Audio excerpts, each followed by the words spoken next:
Good morning all of you. हम इसके revision करेंगे पार्ट नंबर 1 की भाषा, लिपि और व्याकरण। भाषा क्या होता है?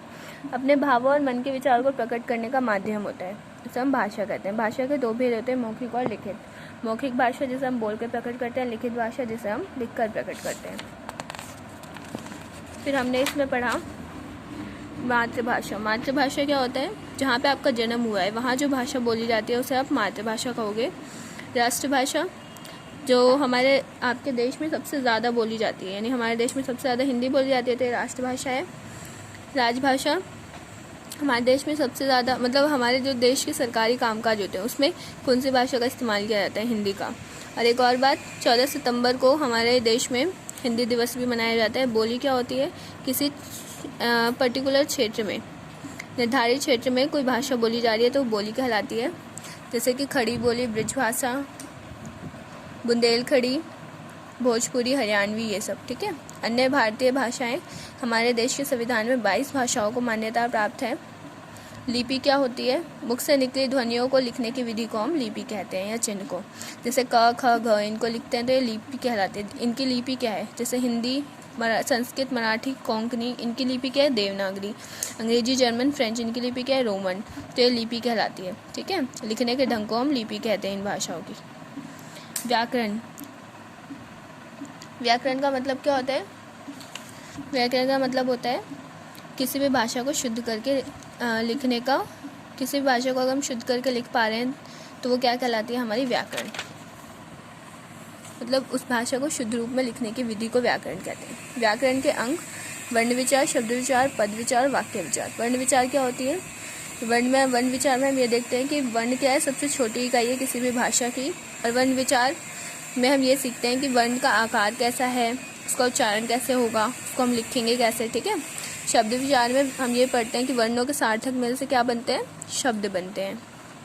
पद विचार, जब वाक्य में शब्द का इस्तेमाल होता है तो उसे पद बोलते हैं। फिर वाक्य विचार में हम ये पढ़ेंगे कि शब्दों के मेल से क्या बनते हैं? वाक्य बनते हैं, पर शब्दों के सार्थक मेल से। ठीक है। फिर हमने पढ़ा वर्ण विचार के बारे में। वर्ण विचार में हमने क्या पढ़ा कि वर्ण क्या होते हैं और वर्णमाला क्या होती है। जैसे अ, आ, ई, मतलब किसी भाषा के सभी वर्णों के व्यवस्थित समूह को हम वर्णमाला कहते हैं।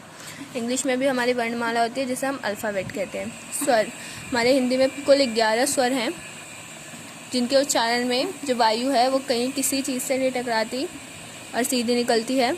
स्वर के भेद 2 होते हैं, हस्व स्वर और दीर्घ स्वर। हस्व स्वर जिनको बोलने में कम समय लगता है, दीर्घ स्वर जिनको बोलने में ज़्यादा समय लगता है। स्वरों की मात्राएं देखिए, ये हमने मात्राएं पढ़ी हैं, आपने भी बचपन में पढ़ी होंगी। फिर अनुस्वर, ये देखिए जो ऊपर बिंदी लगाते हैं सिर्फ उन्हें उसे अनुस्वर कहते हैं। जैसे अंक में ऊपर बिंदी लगाई, क्या है? अनुस्वर। ठीक है।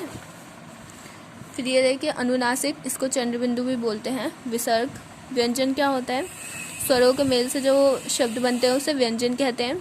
इसमें लास्ट में आ की ध्वनि जरूर आती है। व्यंजन के भेद, स्पर्श व्यंजन, जिसमें जो हमारे वायु होती है मुख से निकलने वाली, वो किसी न किसी अंग से टकरा के निकलती है। अंस्थ व्यंजन, जब हम इसका उच्चारण करते हैं तो ये बिल्कुल वैसी है जैसे स्वर होते हैं, तो आधे स्वर की तरह काम करते हैं, सिर्फ एक आध जगह टकराते हैं फिर नहीं टकराती, तो इसलिए इसको अर्धस्वर कहते हैं। ऊष्म व्यंजन, जब हमारे मुख से वायु निकलती है इन व्यंजनों के उच्चारण में तो वो वायु गर्म निकलती है, इसलिए हम इसे उष्ण व्यंजन कहते हैं। संयुक्त व्यंजन, 2 व्यंजनों से अगर एक नया व्यंजन बनता है तो उसे हम संयुक्त व्यंजन कहते हैं। द्वित्व व्यंजन, जब एक ही व्यंजन 2 बार आता है और एक नया शब्द बना देता है उसे हम द्वित्व व्यंजन कहते हैं। आगत वर्ण, जो बाहर से आए हैं उन्हें हम आगत वर्ण कहते हैं। जैसे आ, कॉपी, हॉस्पिटल, डॉक्टर, ये आ क्या है? स्वर क्या है? आगत स्वर। व्यंजन ज, फ, जैसे जमीन, फैसला, सफ़ेद, जहाज, ये क्या है? हमारे आगत व्यंजन। वर्ण विच्छेद करना सीखा हमने कि वर्ण विच्छेद कैसे करेंगे। ठीक है। Thank you all of you for listening me.